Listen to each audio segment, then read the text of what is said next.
Oke, selamat datang kembali di pembelajaran daring kita. Nah, di video pembelajaran hari ini, kita akan membahas hal-hal penting seputar Google Classroom. Bagaimana sih cara mengelola sebuah Google Classroom dengan efektif, dengan baik, dan benar.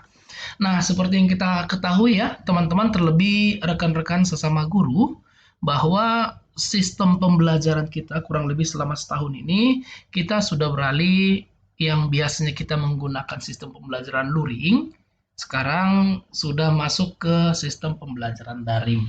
Nah, salah satu media, bagaimana sih cara kita dapat berkomunikasi dengan siswa? Salah satu media yang digunakan itu adalah Google Classroom.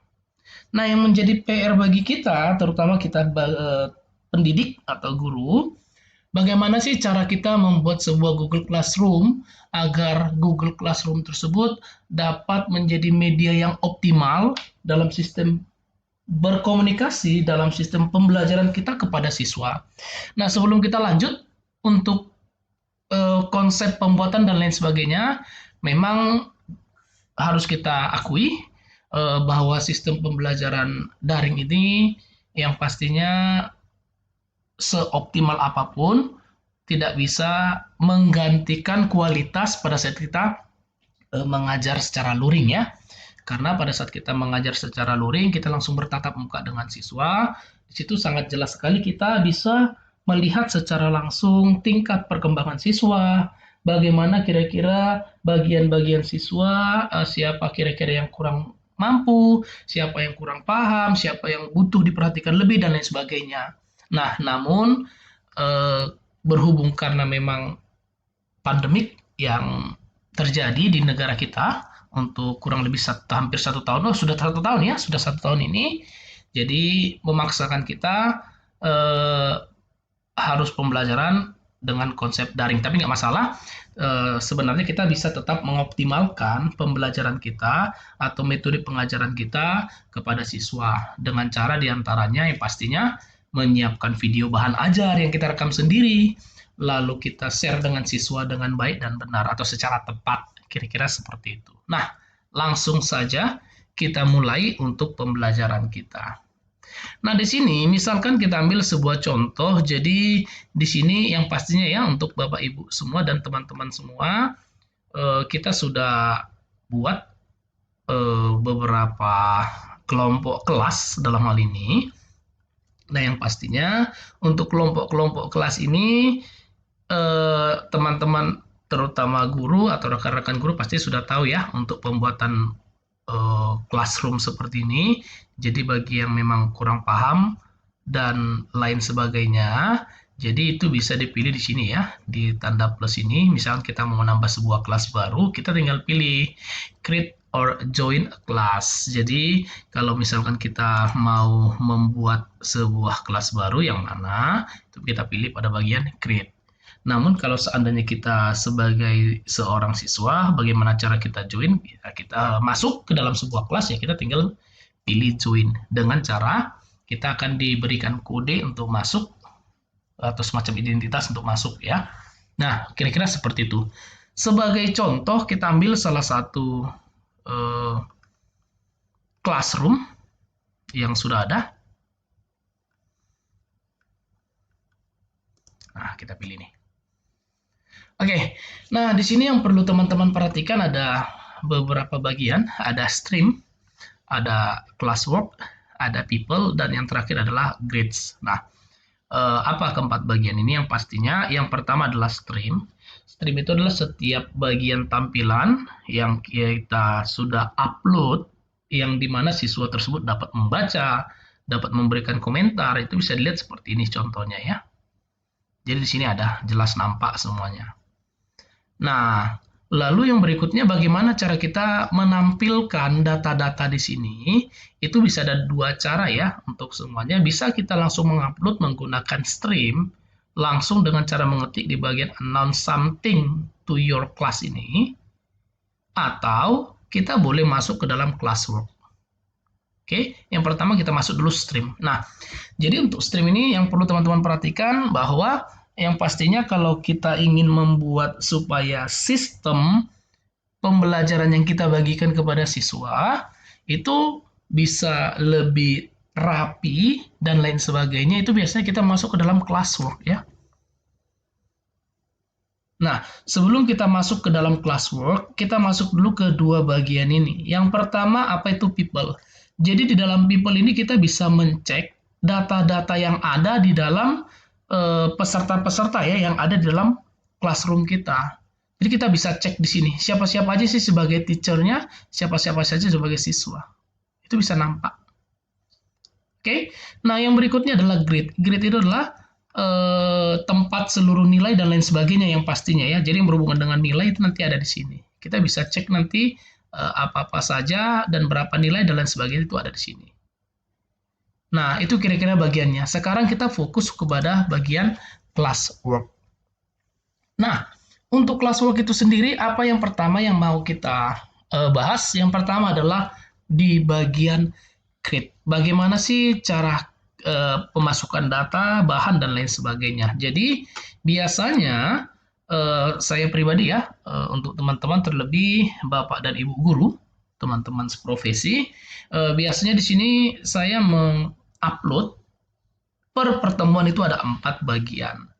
Nah, yang pertama adalah materi. Materi itu adalah bahan ajar yang saya sudah persiapkan, baik dalam bentuk teori maupun praktek. Berhubung karena praktek atau video pembelajaran juga saya rekam sendiri. Jadi situ akan saya masukkan di sini. Nanti akan kita praktekkan. Yang berikutnya adalah latihan. Nah, memang benar bahwa harusnya tidak semua file latihan itu bisa dimasukkan dan lain sebagainya. Namun, berhubung karena pembelajaran atau materi yang saya bawakan itu adalah materi TIK, jadi di sini tujuannya setiap latihan itu adalah siswa akan mengikuti setiap video pembelajaran yang telah saya buat, siswa akan mengikuti sehingga nanti siswa itu bisa paham dengan apa yang saya beri, dengan apa yang saya kasih. Saya berharap siswa itu dapat paham, walaupun kembali ke statement awal saya bahwa tidak mungkin secara optimal bahwa pembelajaran daring atau saya berikan secara daring bisa sepenuhnya diserap oleh siswa layaknya seperti sistem pembelajaran luring. Nah, itu memang saya harus pahami atau saya harus akui bahwa itu memang ada kendala, tapi tetap saja ya, kita harus optimalkan bagaimana caranya supaya siswa dapat menyerap apa yang kita berikan kepada siswa secara maksimal. Oke? Nah, itulah tujuan dari latihan ini. Jadi intinya siswa hanya mengikuti apa yang saya lakukan. Oke? Nah, yang berikutnya ada di sini 2 absensi. Nah, 2 absensi ini sebenarnya tujuannya untuk apa sih? 2 absensi ini nanti yang pertama adalah absensi untuk siswa menandakan siswa itu sudah mulai masuk. Jadi di sini tujuannya adalah bagaimana caranya supaya siswa itu bisa lebih optimal, maaf bukan optimal tapi lebih mandiri, lebih memiliki tanggung jawab untuk hadir atau masuk ke dalam classroom tepat waktu. Itu yang kita harapkan. Sedangkan di penutup ini juga kita berharap supaya nanti siswa tersebut memang selesainya sesuai dengan apa yang kita inginkan, sesuai dengan jadwal yang kita inginkan. Nah, kita akan mulai pembuatan seperti ini. Di sini, kalau teman-teman perhatikan bahwa setiap materi yang kita atau yang saya beri kepada siswa itu sangat, ya pasti sangat rapi ya teman-teman ya, karena dia per pertemuan. Pertemuan pertama dia belajar apa, kedua belajar apa, tiga, dan seterusnya. Ini di semester sebelumnya. Nah, sedangkan di semester sekarang, di sini juga ada. Nah, pembelajaran pertama itu topiknya mengenai apa sih? Di sini kita bisa lihat. Intro database, tabel, pengurutan tabel, relasi, SQL, dan seterusnya. Itu ada. Sampai hari ini kita akan membuat pertemuan ke-10. Nah, kita akan mulai. Yang pertama, kita pilih yang pertama adalah create. Nah, pada saat kita pilih create di sini, jadi teman-teman boleh perhatikan di sini ada 6 menu. Jadi kita bahas dulu yang pertama adalah topik. Fungsinya untuk apa? Topik ini fungsinya adalah membuat sebuah file header-nya, membuat sebuah header dari setiap pertemuan. Nah, yang perlu teman-teman ketahui adalah pembuatan topik ini hanya bisa dilihat oleh kita sebagai pendidik. Oke, kalau dalam people itu sebagai teachernya. Oke. Jadi hanya bagian teacher saja yang bisa melihat ini. Sedangkan nanti yang dilihat siswa itu tidak ada seperti ini. Pertemuan 9 form lanjutan itu tidak ada. Yang dilihat siswanya ini isi-isinya. Tapi kita harus buat di dalam topik supaya apa? Supaya nanti hasil atau tampilannya lebih rapi. Nah, itu yang perlu saya infokan kepada rekan-rekan seprofesi semuanya ya. Nah, langsung saja di sini kita pilih topik. Di sini saya pilih topik, saya masukkan pertemuan 10. Lalu saya masukkan nama topiknya, report atau laporan, pembuatan report di dalam aplikasi database yang pastinya. Lalu tanggalnya kita masukkan ya, 20 Maret 2021. Saya pilih add. Maka pada saat saya pilih add, maka di sini sudah masuk seperti ini. Oke. Nah, yang berikutnya adalah pemasukan materi. Nah, untuk memasukkan materi, dalam hal ini untuk kata-katanya saya copy dulu deh ya dari sini.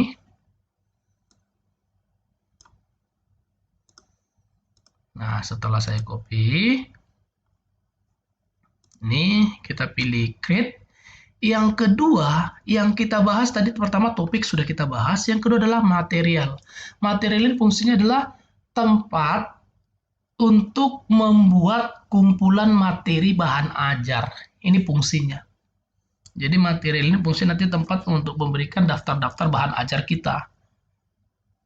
Jadi di sini kita masukkan ya untuk materi atau pembelajaran atau video pembelajaran kita yang pasti konsep pembelajaran ya. Kita masukkan, kita pilih material. Nah, setelah kita pilih material seperti ini, kita tinggal ketik ya teman-teman ya. Untuk title dan juga description-nya. Untuk description katanya opsional ya, boleh dibuat, boleh enggak. Nah, namun di sini kita ada baiknya kita buat. Jadi, di sini bisa kita buat materi pertemuan 10. Nah, di sini boleh teman-teman buat judulnya atau boleh juga teman-teman buat tanggal. Nah, di sini saya buat tanggal. Kenapa? Nanti ada alasannya. 20 Maret 2021.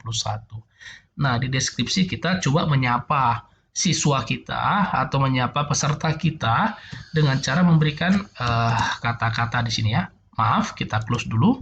Tadi belum pas tercopy paste. Ini kita copy paste ulang. Jadi di sini adalah bagian untuk menyapanya ya. Nah, ini dia. Di sini kita ganti seperti ini. 10. Oke. Nah, yang berikutnya di sini kita boleh ganti ya kelasnya. Oke, topik materinya adalah report. Lalu tanggal materi. Nah, waktunya sini sudah ada. Nah, setelah itu kita akan masukkan bahannya. Jadi di mana sih sebenarnya bahannya akan kita masukkan? Di sini teman-teman boleh pilih ada dua. Di sini ada add dan create. Nah, apa fungsi create? Yang pertama, kalau teman-teman pilih pada bagian create, artinya teman-teman semua berarti akan menampilkan sebuah halaman baru, di mana tujuan teman-teman berarti membuat baru. Misalkan teman-teman mau buat form, maka pilih di sini create form. Misalkan mau buat daftar untuk ujian dan lain sebagainya, kira-kira seperti itu. Nah, namun kalau teman-teman sudah bahannya sudah ada, teman-teman boleh pilih add. Nah, di sini katanya add-nya itu mau diambil dari mana? Apakah dari Google Drive, dari link, dari file atau YouTube. Nah, kalau Google Drive berarti artinya kita mengambil bahan yang sebelumnya sudah ada di Google Drive. Kalau link berarti artinya teman-teman mengambil bahan atau data bahan ajar yang memang halaman linknya sudah ada. Nah, di sini karena saya sudah ada upload sebelumnya, maka saya pilih nih file. Setelah pilih file, kalau bahan teman-teman berada di offline atau berada di PC teman-teman sekalian, boleh dipilih upload ya. Namun kalau sudah pernah di-upload, itu tinggal dipilih aja pada bagian resend. Nah, di sini kita tinggal cari Untuk report ini dia, pertemuan 10 report, lalu pilih insert. Oke, sudah masuk dan yang format teorinya ya, format PDF. Nah, yang berikutnya di sini saya juga mau tampilkan yang video pembelajaran tentang report. Maka di sini saya pilih add. Setelah dipilih add, di sini karena linknya sudah ada, jadi kita boleh pilih salah satu, boleh pilih link, boleh pilih YouTube. Oke, nah ketepatan file saya situ sudah ada di YouTube, jadi saya klik pada bagian YouTube. Nah, di sini katanya video source-nya mana. Nah, video source-nya ketepatan juga sudah saya buat daftar. Jadi gini teman-teman ya, biasanya untuk video pembelajaran saya, itu saya buat bentuknya seperti ini. Jadi misalkan pertemuan 9, untuk Photoshop ini linknya, untuk akses ini, untuk financial report with Excel ini, untuk Office ini. Jadi semua sudah terdaftar seperti ini. Jadi kalau misalkan saya butuh nih pertemuan 10, saya tinggal cari yang mana nih pertemuan 10. Oh, ini dia. Dapat. Nah, saya di sini tinggal blok, copy. Lalu saya kembali ke halaman classroom saya tadi. Kita masuk ke dalam classroom kita, lalu ini boleh pilih search. Masuk nih dia ya, laporan data akses. Klik, lalu pilih add. Sehingga di sini sudah ada 2. Nah, yang berikutnya, bagaimana supaya materi ini masuk ke dalam kelompok yang tadi kita sudah rancang, kelompok topik. Maka kita boleh pilih topik di sini. Kita nggak perlu pilih create karena kita sudah buat tadi, maka di sini kita pilih yang ini dia. Pertemuan 10 report. Tanggalnya itu ada. Setelah itu, nah, di sini juga teman-teman harus tahu, setelah sediakan bahan seperti ini, teman-teman mau ngapain? Kita mau ngapain nih? Kita mau langsung tampilkan ke stream siswa. Kalau kita langsung mau tampilkan ke stream siswa, kita pilih post. Kalau teman-teman atau kalau kita mau menampilkan sesuai dengan waktu tertentu, kita pilih schedule. Tapi kalau teman-teman mau supaya menampilkannya nanti secara manual gitu kira-kira ya. Jadi pilih save draft. Di sini berketepatan untuk kelas ini bukan saya mengajar tapi rekan saya. Jadi di sini nanti saya sebagai asisten biasanya. Jadi karena saya sebagai asisten khusus di kelas ini, saya pilih save draft biar nanti rekan guru saya nanti atau rekan guru nanti yang mengajar di sini yang mempostkan. Jadi saya pilih save draft. Namun kalau saya mengajar biasanya itu saya pilih schedule. Jadi karena rekan teman yang mengajar jadi kita pilih itu ya. Oke, kita lanjut bagian yang berikutnya adalah latihan. Nah, untuk latihannya kita pilih create.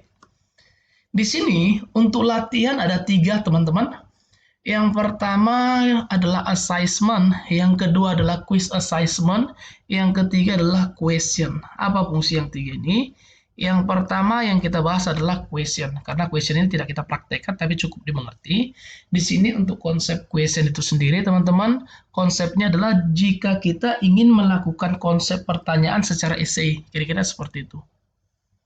Nah, kalau kita mau seperti itu, kita pilih question. Maka pada saat kita pilih di sini question, di sini kita masukkan apa pertanyaannya, short answer, lalu kita pilih instruction-nya.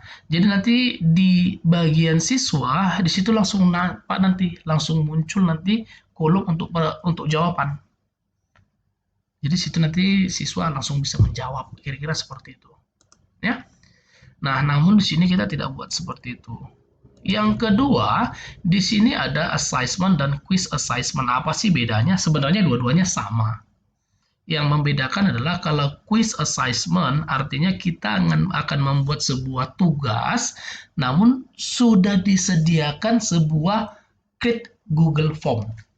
Nah, apa itu Google Form? Nanti bisa dicek di video saya yang berikutnya, ada yang namanya Google Form ya. Nah, jadi di sini yang pertama kita pilih aja assessment. Berketepatan lagi-lagi filenya sudah ada. Nah, nanti akan kita praktekkan bagaimana cara membuat quiz assessment-nya. Oke. Nah, di sini kita pilih assessment. Setelah itu, di sini kita ketikkan. Ketepatan bukan latihan, tapi namanya adalah meet. Pertemuan 10. Lalu tanggalnya. Lalu kita bikin nih keterangannya ya. Kerjakan dengan baik dan benar. Silahkan dibaca setiap soal pilihan Anda dengan teliti. Selamat mengerjakan. Oke. Nah, setelah itu, berhubung karena filenya sudah ada, nanti akan kita bahas bagaimana cara membuat file barunya. Di sini kita boleh pilih add, lalu pilih file.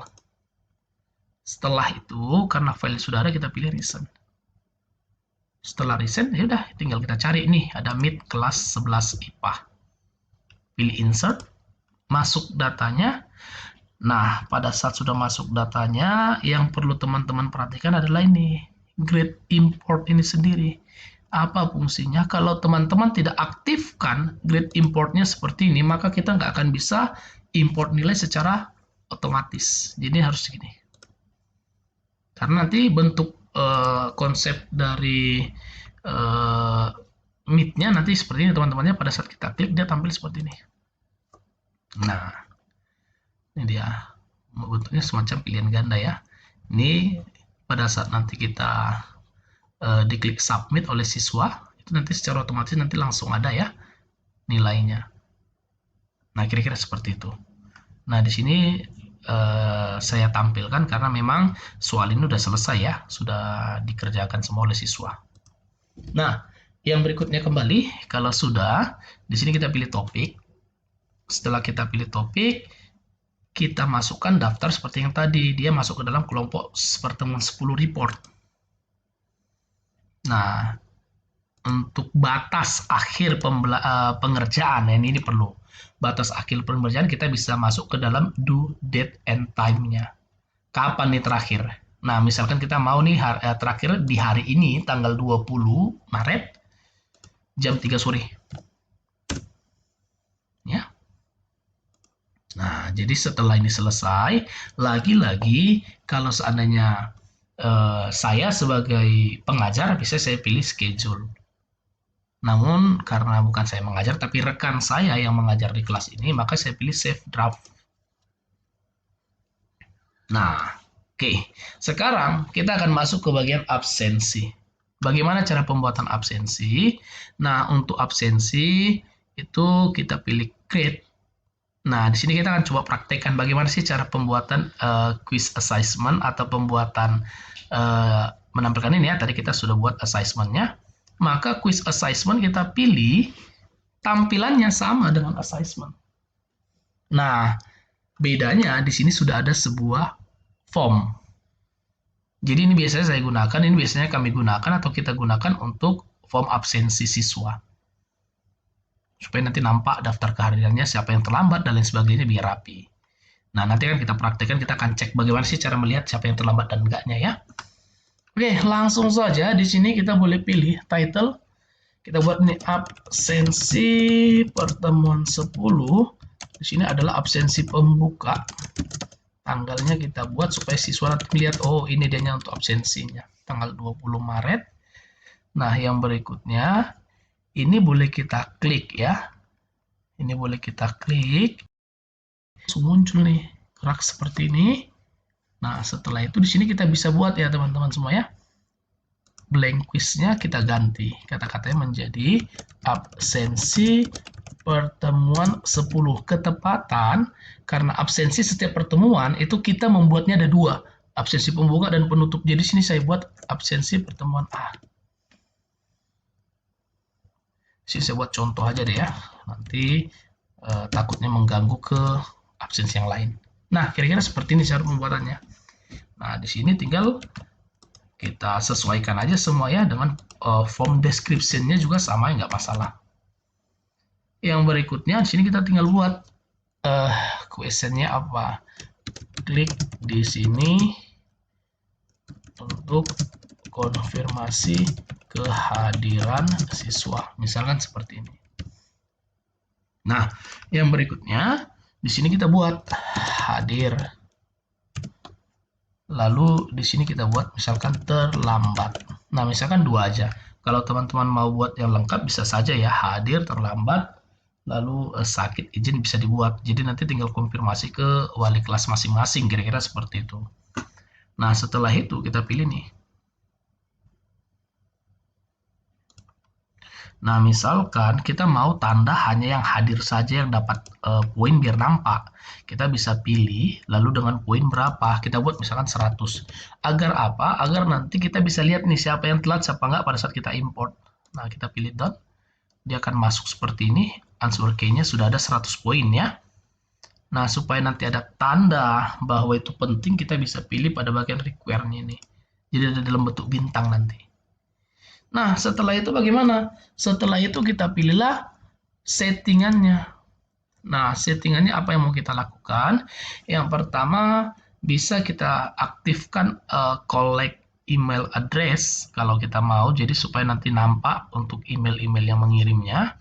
Atau kalau tidak mau, biasanya sih saya pilih hanya limit to one response, artinya siswa itu nanti hanya bisa mengisinya sekali.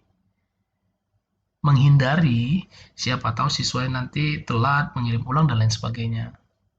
Nah, setelah itu saya pilih save. Sehingga nanti pada saat kita close, di sini kalau teman-teman perhatikan nanti pada saat di close dia masih namanya quiz ya, enggak. Ini sebenarnya masih blank quiz, tapi sebenarnya ini sudah jadi. Ini sudah ada. Nanti kalau kita save ya, kita masukkan report 20. Misalkan jaraknya atau durasinya hanya 15 menit saja. Durasi siswa boleh mengklik daftar hadir ya untuk pembuka. Nah, di sini boleh pilih save draft. Schedule, karena absensi pembuka ini lagi-lagi kita biasanya pilih schedule biar langsung tampil aja deh secara otomatis. Namun karena bukan saya yang mengajar, ini kita pilih save draft. Nanti biar gurunya ya yang menampilkan langsung. Nah, di sini kita akan coba perhatikan tadi yang quiz tadi, ini sebenarnya sudah berganti ya. Namanya sesuai dengan apa yang kita ketik tadi. Oke, nah itu tadi cara pembuatan ini. Ini kita close, karena formatnya bukan itu, formatnya sudah kita buat juga sih sebelumnya. Sini kita cari absensi 10. Absensi pertemuan 10A. Nah, ini dia untuk absensi tadi. Nah, ini dia. Oke. Nah, yang berikutnya adalah absensi penutup. Kita akan buat di sini untuk absensi penutupnya juga sama ya, teman-teman. Kita buat absensi per 10 penutup tanggal 20 Maret 2021. Kita masukkan untuk form absensinya. Absensi per 10 B. Ini dia, masuk. Pilih daftarnya. Nah, di sini kita batasi di akhir langsung, jam 12. Setelah itu, nah di sini biasanya mau siapapun gurunya itu bisa nggak kita schedulekan. Biasa kita save draft, di mana kita menampilkannya ting random. Kelas ini berakhir di jam 12 tepat.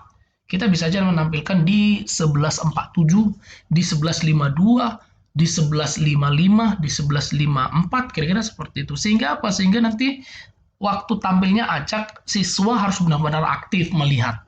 Itu salah satu trik kita supaya nanti siswa tetap aktif melihat kapan nih classroom-nya akan muncul, kapan nih absensi akan muncul, kira-kira seperti itu. Nah, itu yang bisa kita lakukan, salah satu yang terbaik menurut kita untuk membuat supaya siswa itu bisa tetap berada di dalam classroom.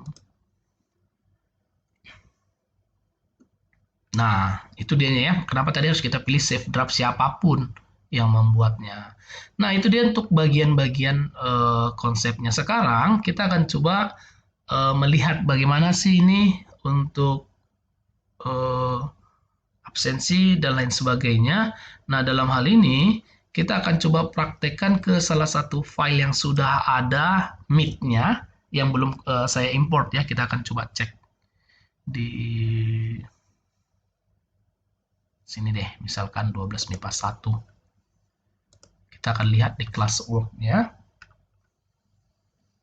Nah, ini tadi ya, teman-teman, untuk konsep meet-nya seperti ini dia. Bentuk pilihan gandanya ini kita coba klik. Nah, oke, di sini sudah masuk ya. Kita cari yang lain deh, kelas yang lain. Oke. Ini dia.